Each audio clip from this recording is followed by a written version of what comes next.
이 아침에 신인규 변호사님 함께하겠습니다. 정당 바로 세우기 모임 대표시고요. 우리 뉴잼스 진행도 하시는 우리 신인규 변호사님 어서 오십시오. 네, 안녕하세요. 신인규입니다. 네, 변호사님. 그 인천 연수의 송영길 전 대표, 그리고 계양 의뢰는 김남준 전 청와대 대변인이 공천됐습니다. 어떻게 보셨습니까? 예, 저는 어제 그 민주당에서 전략공천을 인천 지역에 한해서 어제 이제 계양 의뢰 그 김남준 후보 그리고 이제 연수 갑의 송영길 전 대표를 공천을 했는데요. 네. 저는 뭐 송영길 전 대표에 대한 공천 부분이 상당히 관심을 많이 끌었던 부분인데 네. 저는 뭐 약간의 아쉬움은 있지만은 그래도 네. 뭐 전반적으로 잘한 공천 아니냐 그런 생각이 들고요. 네네. 송영길 전 대표님 입장에서는 이제 계양을 지역구에서 5선을 했기 때문에 네. 사실 그동안에 송영길 전 대표님이 걸어왔던 길을 국민들이 다 알고 계시지 않습니까? 예, 예. 그래서 그런 차원에서는 뭐 계양을 지역에 또 송 대표님 가고 싶어 하셨는데 못 가신 부분은 좀 아쉽지만 예. 그래도 또 전략적으로 인천 지역의 큰 승리를 위해서는 네. 뭐 당에서도 나름의 고민이 좀 있지 않았을까 뭐 예. 그런 생각이 들고 전반적으로 잘한 공천이다 이렇게 봅니다. 선당 후사의 정신으로 스스로 당을 위해 희생한 사람들에 대한 보상이 있어야죠. 그래야 뭐 그 다음 선당 후사가 있지 않겠나 하는 그런 생각이 드는데 말입니다. 자, 지금 방금 김용남 전 의원과 인터뷰를 했는데 신장식 조국혁신당 의원이 조국 공격수였던 김용남 전 의원은 반성문부터 써야 한다 이러면서 견제구를 날렸습니다. 이거 어떻게 보셨습니까? 글쎄요, 저도 어제 그 인터뷰를 봤는데 네. 그 신장식 의원이 이제 아무래도 뭐 조국혁신당에 뭐 여러 가지 중요한 일들을 많이 맡고 계신 의원은 아니겠습니까? 예, 예. 그래서 아마 좀 총대를 메고 네. 벌써부터 좀 견제구를 날려야겠다라고 좀 생각을 강하게 하신 것 같아 보였습니다. 네네네. 근데 문제는 예. 지금 뭐 김용남 전 의원님에 대해서 예. 어떤 전략 공천의 가능성이 지금 열려 있는 건 사실인데 네. 뭐 평택을에 갈지 안 갈지는 일단 지금 모르는 상황이잖아요. 그렇죠. 그래서 좀 너무 성급하게 그런 식으로 좀 미리 사전에 좀 견제구를 날리신 거 아닌가 또 그런 생각이 들었고요. 네. 뭐 만약에 뭐 김용남 전 의원님이 가게 된다고 하더라도 네네네. 저는 그 상호 후보 간의 경쟁 방식에 있어서도 네. 뭐 과거를 자꾸 좀 이렇게 들춰내는 방식으로 좀 나아가는 것이 이게 과연 도움이 될까 뭐 이런 생각도 들고 그 소위 말해서 그 과거의 조국 사건이라고 하는 것이 네. 뭐 사모펀드로 시작했다가 이제 뭐 자녀들 입시 비리 의혹 이렇게 돼서 결국에는 일부분에 대한 유죄가 확정이 돼서 사면 복권을 받은 사안이잖아요. 네네네. 물론 그 안에는 윤석열 검찰, 문재인 정권이 임명했던 윤석열 검찰의 그 잘못들이 너무 또 그 안에 같이 녹아 있는 그런 좀 복잡한 사건인데 네. 그걸 또 다시 이렇게 스스로 꺼내놓는 것 자체가 이게 조국혁신당에도 도움이 되는 일인지도 좀 의문이 좀 들었습니다. 네, 그래요. 이거 저 들춰내서 좋을 게 없을 텐데. 아니, 그리고 하나만 21일은 더 또 조국 말씀드리면 씨가 네. 조선일보 가서 저 인정한 바 아닙니까? 아니 그리고 하나만 더 말씀드리면 예. 이게 그 검증이라는 게 당시 조국 전 민정수석이 네. 문재인 정부에서 법무부 장관으로 임명되는 과정에서 이게 시작이 된 거잖아요. 그렇습니다. 근데 그때 당시에 김용남 전 의원님 같은 경우는 당적도 달랐고 야당의 그때 당시 의원은 아니셨지만 당시 야당의 인사로서는 충분히 정치적인 차원에서의 검증도 있는 거거든요. 그렇죠. 그러니까 이런 네. 것들을 다 뒤죽박죽 해가지고 뭐 반성문 써라 사과해라 이렇게 요구하는 것은 좀 정치적 검증도 불가능하다는 것인지 뭐 이런 생각이 들어가지고 예. 저는 조금 어제 신장식 의원의 그런 발언들은 조금 그 앞서 나간 발언 아니냐. 네. 네, 저는 좀 그렇게 들었습니다. 이제 액면 그대로 보면 그 부분도 있는데, 저는 이런 생각이 들었어요. 이제 뉴 이재명, 이제 새롭게 이재명 지지 시민으로서 이렇게 이 대열에 동참하신 분들한테 이른바 이제 과거에 운동 좀 했다는 분들, 과거에 또 민주당에서 정치 좀 했다는 분들이 막 줄 세우고 사상 검증하고 나의 가랑이 사이로 들어와라 이러고 있는 것 같아서 좀 불편해요, 듣기가. 너 여기 들어왔으니까 조국한테 잘 보여야지. 잘못했다고 그래. 이러는 거 아닙니까, 솔직히? 아니, 근데 뭐 당 자체가 다르다 보니까 뭐 네. 아무리 그런 생각 하더라도 별로 효력이 있는 일 같지는 않고. 그 자기들은 이제 나중에 합당할 거라고 생각하고 있는 것 같아. 지금 보니까. 뭐 넓게 보면 뭐 그럴 수도 있겠지만은, 근데 예. 제가 볼 때는 사실 뭐 과거를 잊은 민족에게는 미래가 없다 뭐 이런 말 있잖아요. 네네. 근데 사실은 뭐 과거에 대한 것도 저는 검증 차원에서는 매우 중요하다고 생각은 합니다만은 늘상 과거에만 매여서 살면 글쎄 그런 말이에요. 세력에게는 정치라는 영역, 특히나 우리가 법조인들에 대해서 정치에 참여할 때 우려하는 부분이 그런 거 아니겠습니까? 네. 항상 그 남의 과거나 그 과거의 사건들만을 재단하던 사람들이 정치권에 와가지고도 늘 법조인 스타일로 정치를 하니까 글쎄 말이에요. 이 대한민국의 정치가 미래를 논할 공간 자체가 없는 거거든요. 네. 그런 차원에서는 지금 조국혁신당도 어제 기준으로 MBS 조사 결과를 보면 네. 좀 충격적인 결과들이 나오기도 하거든요. 그러니까 젊은 세대들에 대해서는 이제 조사 결과가 이건 뭐 튄 건지 뭔지는 잘 모르겠지만 네. 0%가 나오더라고요. 어제 0%? 보니까 젊은 세대들에 대해서는. 예. 예. 그러니까 이제 당 지지율 자체가 2%밖에 안 되다 보니까 아마 이제 뭐 응답자들도 뭐 좀 표본이 어떻게 되는지 모르지만 네. 하여튼 어제 그 구체적인 수치로는 뭐 영자가 많이 보여요.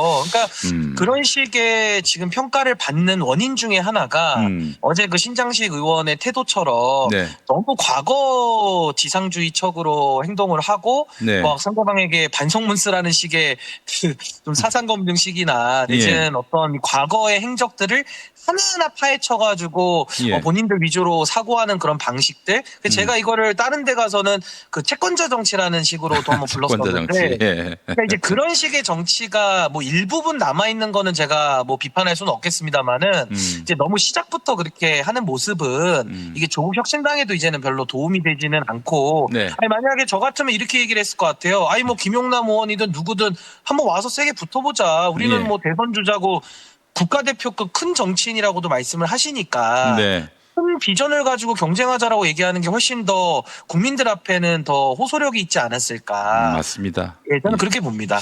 그 사실 어제 신인규 변호사님 섭외 요청드리면서 넣었던 질문은 아닌데 오늘 아침에 보니까 민주당 경기도당이 최민희 의원에 대한 경고 이 처분을 철회를 했어요. 아니 분명히 그 국회의원이 해서는 안 돼 지방선거 그 후보 선거운동을 해가지고 경고를 내린 건데 아마 보이지 않게 최민희 의원이 어마어마하게 반발한 것 같아요. 뭐 중앙당 선관위에다가 또 재심을 요청하겠다느니 이렇게 반발하기도 했는데 아니, 이 당은 왜 이렇게 최민희 의원한테 쩔쩔매는지 모르겠습니다. 이것도 한번 좀 여쭤보고 싶어요. 뭐 최민희 의원이 네. 지금 이 지방선거 국면에서 상당히 좀 많이 노출이 되고 보이는 것도 사실입니다. 근데 네. 보통 그 내용들을 보면 네.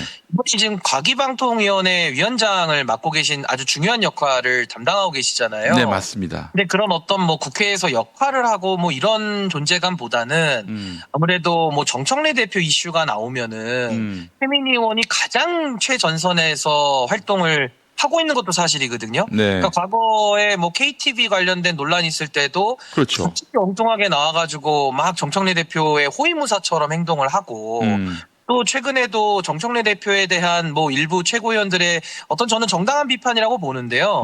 그걸 뭐 공격이라고 표현하면서 상당히 좀 강도 높게 좀 비난에 가까운 말씀을 하시고 이런 안호영 것들이 의원 건이죠? 예, 그렇습니다. 예. 이런 것들이 뭐 남양주에서 지금 일어나는 그 복잡한 사안에 더해져가지고 지금 이렇게 최민희 의원이 너무 이렇게 부각이 되는 것 자체가 과연 민주당에 도움이 될까 저는 그런 생각이 들거든요. 네. 그러니까 결국에는 중도에 있는 많은 유권자 분들이나 또 뉴 이재명을 포함해서 영남 지역에서 지금 힘들게 선거를 치르고 계시는 분들이 많은데 그분들은 정말 최민희 의원의 기사가 오르내릴 때마다 가슴이 철렁 내려앉을 거예요. 할 거거든요. 예. 그러니까 이런 부분들도 저는 좀 감안을 하셔가지고 제발 앞으로 한 40일 정도만 좀 네. 가만히 있어 주실 수는 없는 건지 좀 그런 생각도 좀 들고요. 네. 무엇보다 아까 그 징계에 있어서는 그런 형평성 문제가 상당히 중요한데 네.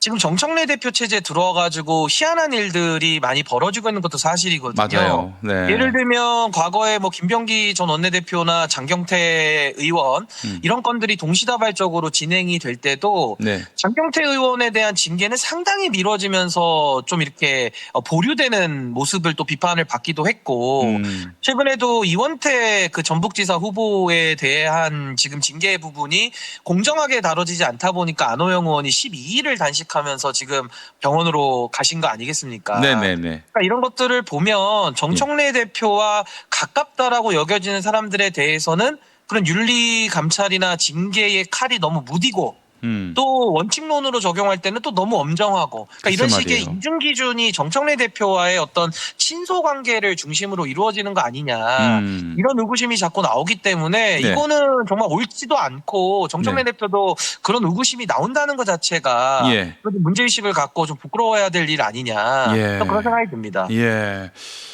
지금 하여간 당대표 잘못 뽑으면은 무슨 일이 벌어지는지를 아주 좋은 본보기로서 지금 보여주고 있는 것 같아요. 그런 느낌이 들었습니다. 자, 김어준 씨가 이제 자기가 운영하는 회사 그 공시 자료를 갖고 중앙일보가 보도를 했는데 이걸 불법 사찰 자료라는 식으로 이야기를 하면서 뭐 공작을 벌이려고 하는데 뭐 10억을 들여가지고 자기가 이제 소송으로서 하여튼 맞겠다 이런 입장을 밝혔습니다. 이거 보신 소감이 어떠셨어요?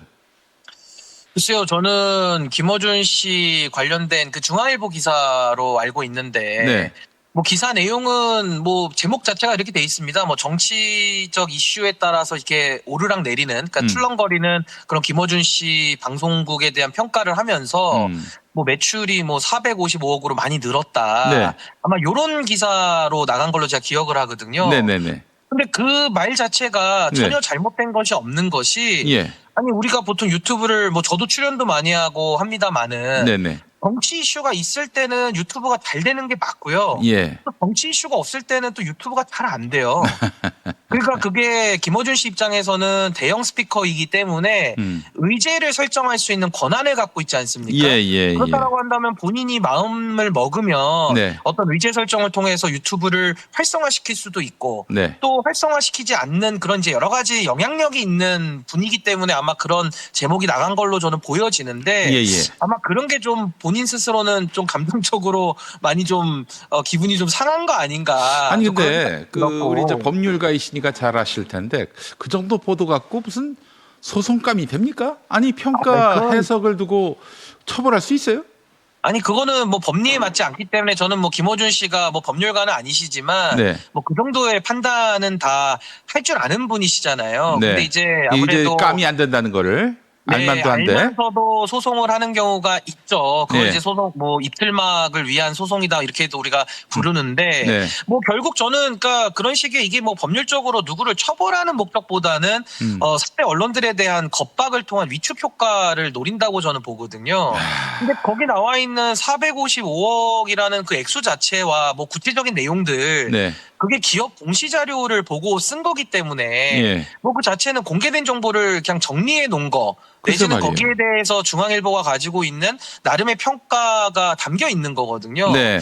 근데 저는 본질적으로 이게 김어준 씨나 뭐 저도 마찬가지지만은 우리가 늘 남을 평가하는 일을 하지 않습니까? 그렇습니다. 네. 근데 이제 우리가 하는 평가는 선한 거고 나에게 들어오는 평가는 악한 거다. 그러니까 10억 원을 들여가지고 뭐 남들은 그 10억 원을 법무 비용으로 쓸 수 있는 사람도 대한민국에 몇 명 있겠습니까 사실은. 네. 그러니까 어마어마한 돈을 들여서 변호사, 회계사 뭐 다 동원해서 해보겠다라는 그 말씀 자체가 저는 굉장한 무리수고 본인의 존재 가치와 존재 의 자체를 스스로 까먹는 발언 아니냐. 그러니까 이걸 이제 우리가 내로남불이라고도 부르잖아요. 그렇죠. 네. 그러니까 내가 하는 거는 되는데 내가 검증을 당하는 건 안 된다. 네. 그러니까 이런 식의 사고방식이 또 여전히 그런 선악적 이분법과 결합해서 여전히 김어준 씨의 행동, 뭐 말 이런 데에는 남아있다라는 게 그대로 극명하게 드러난 사건 아닌가 싶습니다. 아니 본인은 음모론을 마구 유포하면서 표현의 자유를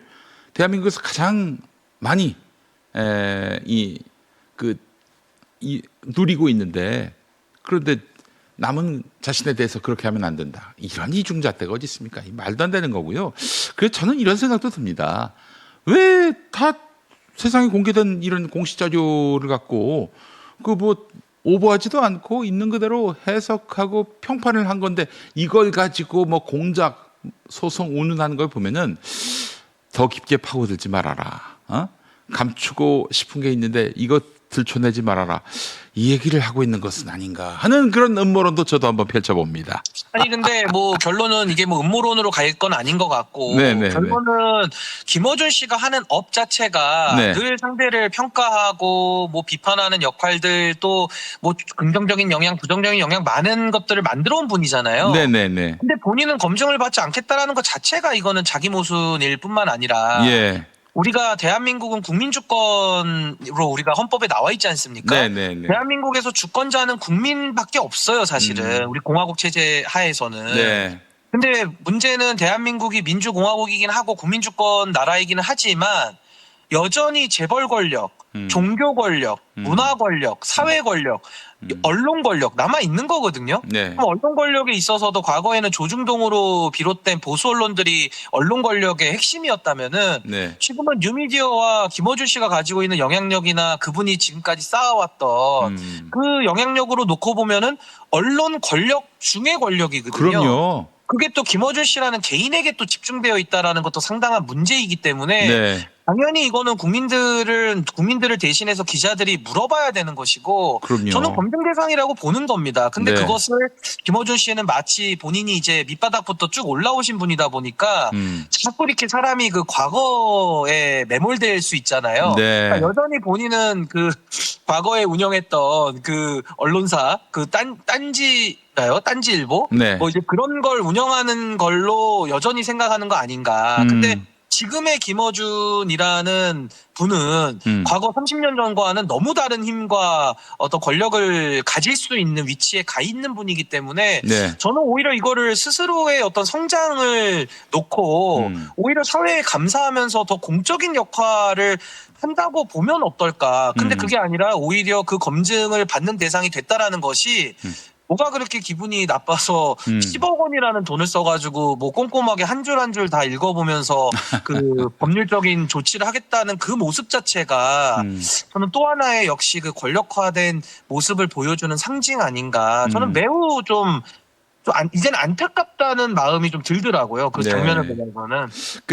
그 이야기를 김어준 씨가 하니까 그 김어준 씨의 시청자들은 김어준 씨한테 열광하고 또 중앙일보 시사저널 등에는 분노를 표시하고 이러는데 이제 계속 그런 식으로 나가면은 그 자기 시청자들 외에는 아무도 반응도 공감도 하지 않을 겁니다. 아니 지금 매체가 많은 사람들에게 동의를 얻기 위해서 이렇게 공감대를 형성해야 할 텐데 나를 건드려 가만두지 않겠다. 이 신도들 믿고 이런 것은 참으로 안타까운 일이고 민주 시민들을 바보로 여기는 게 아닌가 하는 그런 안타까움을 이야기하지 않을 수가 없습니다. 이게 뭐 비유가 맞을지는 모르겠는데요. 우리가 교회의 본질을 놓고 이야기할 때도 교회가 이제는 뭐 목회자든 아니면 성도들이든 상호간의 어떤 교류 이런 게 굉장히 중요한 가치잖아요. 유튜브도 저는 마찬가지라고 생각해요. 이게 유튜브가 각광받았던 이유가 또 성장했던 배경이 그 방송 제공자와 방송을 소비하는 소비자 사이에 상호작용이 활발하게 이루어지는 게 유튜브의 성장 동력이었거든요.